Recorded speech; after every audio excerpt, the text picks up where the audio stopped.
When Golden State made the trade for Jimmy Butler, it was mostly perceived as a desperate move by the Warriors. Both Steph and Draymond are well past their physical prime, and they're adding another player who's in his mid-30s. Plus, it seemed like Butler was going to be a clunky fit in Golden State's spaced-out offense. But in their first couple of games, both Butler and the Warriors have looked really comfortable together. And Jimmy does give the Warriors a ton of things they're missing. Now, the most important thing Butler brings to the table offensively is going to be his rim pressure. With Jonathan Kuminga being out and Steph lacking the burst to consistently break down the defense, the Warriors have desperately needed some on-ball slashing, and that's something Butler can still do at a high level. With the ball, Jimmy has never been a super flashy or dynamic driver. Overall, he does his best work with simple straight line attacks. For being in his mid-30s, Butler still has a wicked first step, while also being really physical when playing downhill. Watch him here drive into the defense's chest, to then pick up and come to this aggressive 2-foot jump stop, to get back to this finish on the right side.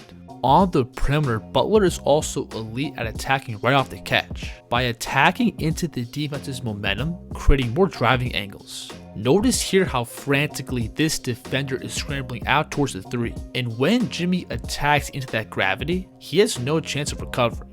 Watch Kobe White here scramble up to Butler at the 3, and Jimmy again attacks through the catch, making White do a 360. But apparently, Butler drives, draws contact. So because Jimmy has both the speed to open up the defensive stance, plus the strength to bump and create angles in the paint, that adds up to him drawing a ton of fouls around the basket. So far with Golden State, Butler is averaging exactly 10 free throw attempts per game, which is the second most in the NBA behind SGA. Now obviously Butler most likely won't be able to keep up this type of volume for the entire season, but it's still pretty clear that Jimmy has the game and skill to create both buckets and fouls at the rim.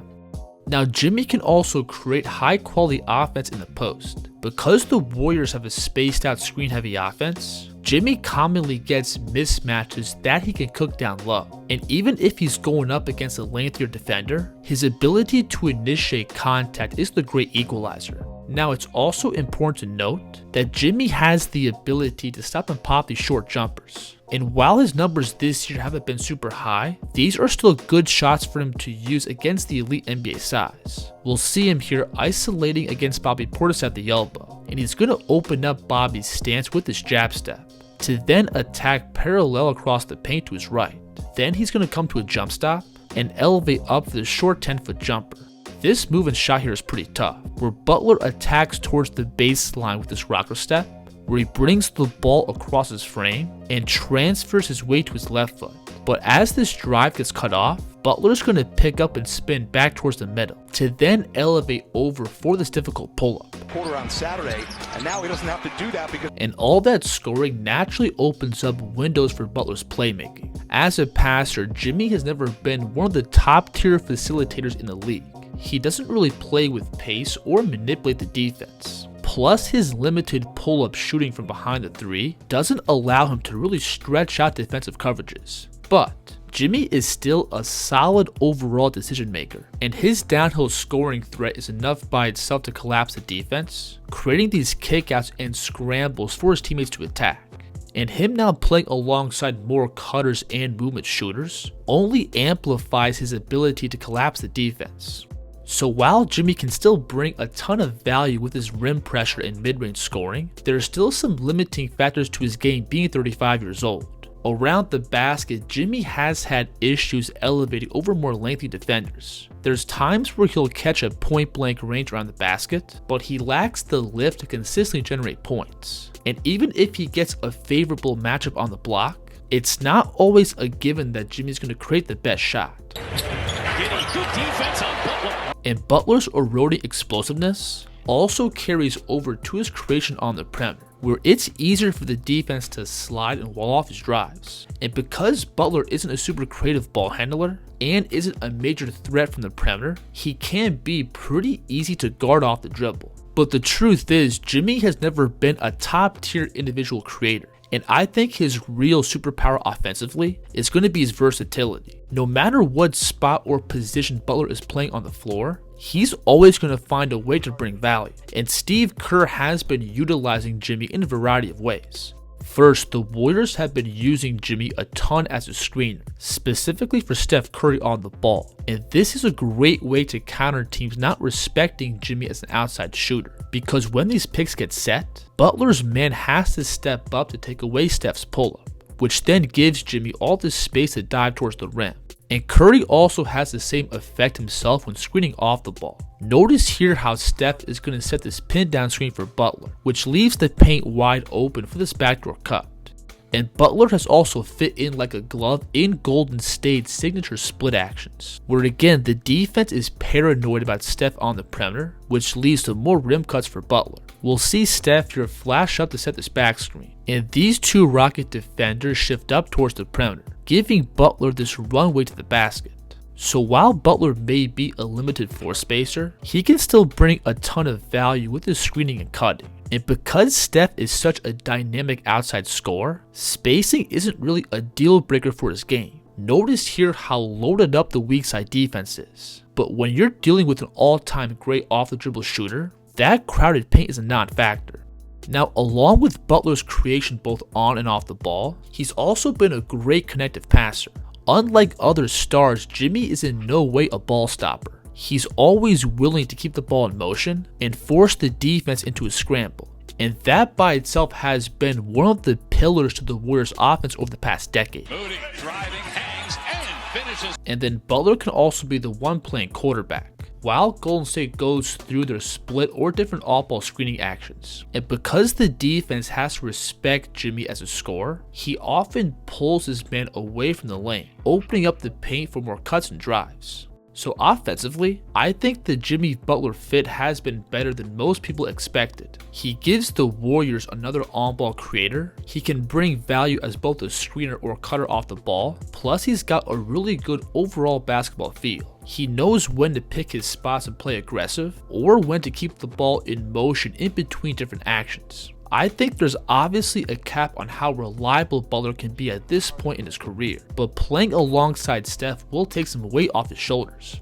Now, when switching over and looking at Butler's defense, I think this is where he's going to have his biggest overall impact going forward. In pretty much every single one of Golden State's championship runs, they always had at least a top 5 defense in the league, and adding a defender like Jimmy Butler will definitely get them closer to that mark. Similar to his offense, Butler's versatility is probably the most important element to his defense. On the ball, Jimmy has the foot speed to match up with quicker guards on the perimeter, navigate through screening actions both on or off the ball, plus being able to switch up and hold the zone against bigger 4s and 5s. It can't be overstated how valuable this switchability is come playoff time, and Butler's ability to cover any position on the court is what's made him and Bam Adebayo so deadly together in the postseason, because Bam's another player who's comfortable guarding 1 through 5, which gave the Heat's defense ridiculous flexibility, and maybe we could see the same effect with Butler sharing the court with Draymond Green. Now individually, I think Butler does his best defensive work off the ball, where he has ridiculous instincts and anticipation. When defending on the weak side, Jimmy is always reading the ball and where the next pass is going, which allows him to jump in passing lanes like a free safety. Before the ball gets past half court, notice how Jimmy Butler reads Dame setting this brush screen for Brook Lopez to catch on the slot. And as the play unfolds, Jimmy's going to creep up and pounce on this pass. Represents a lot of the great players that he loves as a steal right on cue. Oh wow. And there's many times where Jimmy himself doesn't get the steal, but him being able to cover ground and get his hands in multiple passing windows does make playmaking much more difficult for the ball handler. Jalen Green here is going to slash into the teeth of the defense, forcing Draymond Green to slide across to take away the rim, which then causes Butler on the weak side to cover these two players. But Jimmy again positionally puts himself in the right spot, funneling Green into another turnover. So Butler being able to cover multiple defenders on the weak side gives Draymond Green and others a license to roam off their man and provide extra help, because Jimmy can always play cleanup duty on any skip or kickout pass. And then even if Butler doesn't initially get a steal, his footwork still allows him to head off any immediate drive. So defensively, Butler gives the Warriors both versatility and movability, which is going to have to be their team's identity without any real rim protection. I think Golden State buying into being a quick and aggressive defense that walls off drives by sending multiple defenders towards the ball to then scramble back out to the three, forcing quick shots or turnovers, is going to have to be the recipe for success in the postseason. And Butler for sure has the ideal build and experience to fit that defensive identity. I think having two high IQ and impactful defenders like Butler and Green on the court together is enough by itself to give any offense some problems. I think the real issue for Golden State going forward is that Steph Curry has to play at a super high level in order for this team's offense to stay afloat.